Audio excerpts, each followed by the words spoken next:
tous les militants l'ont bien vu, que lorsque l'on parle autour de soi de la nécessité de sortir de l'Union européenne et de l'euro, c'est vrai que ça fait peur à beaucoup de gens, c'est exact.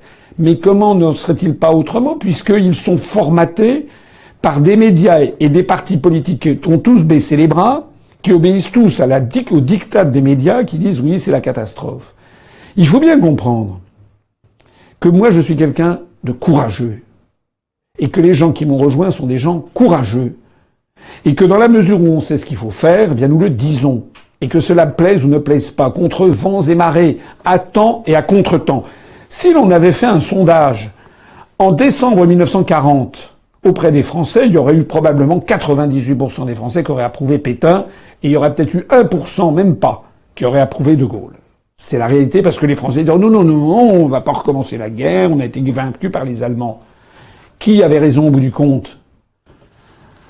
Donc c'est la même chose. Il ne faudra pas compter sur moi pour faire évoluer la charte fondatrice, ni même d'ailleurs les éléments constitutifs de l'UPR, puisque je rappelle que dans l'association UPR dont j'ai déposé les statuts à la préfecture de police de Paris en 2007, il est précisé la sortie de l'Union européenne et de l'euro, c'est les objectifs centraux du mouvement. Voilà.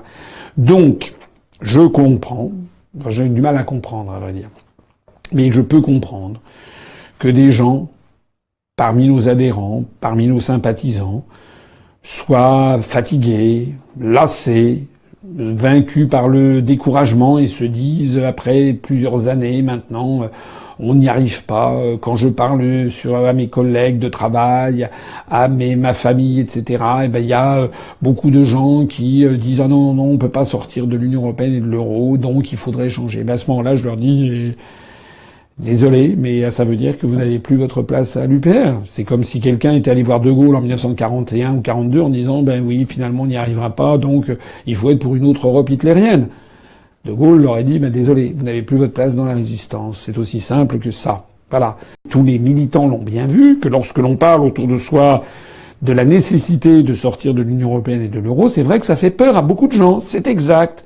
Mais comment ne serait-il pas autrement, puisqu'ils sont formatés par des médias et des partis politiques qui ont tous baissé les bras, qui obéissent tous au diktat des médias, qui disent oui, c'est la catastrophe.